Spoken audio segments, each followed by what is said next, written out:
Nandini and Mortal of Pitts Modern School, and I am going to show an experiment based on the weight of some substances.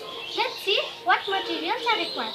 First, we will need a bottle of water, 2 glasses, a spoon, salt and oil. First, we will pour the water inside these 2 glasses.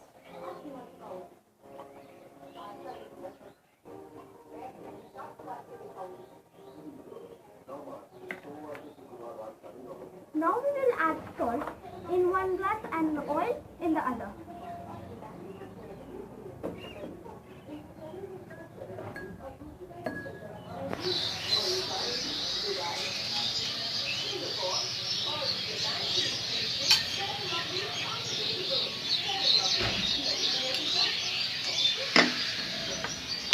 Wait for some time.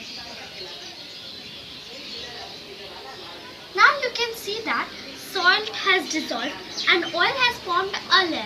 This is because salt is heavier than water, so it dissolved inside the water. But oil is lighter, so it formed a layer. Now this shows that different substances have different capacity of weight. Thank you.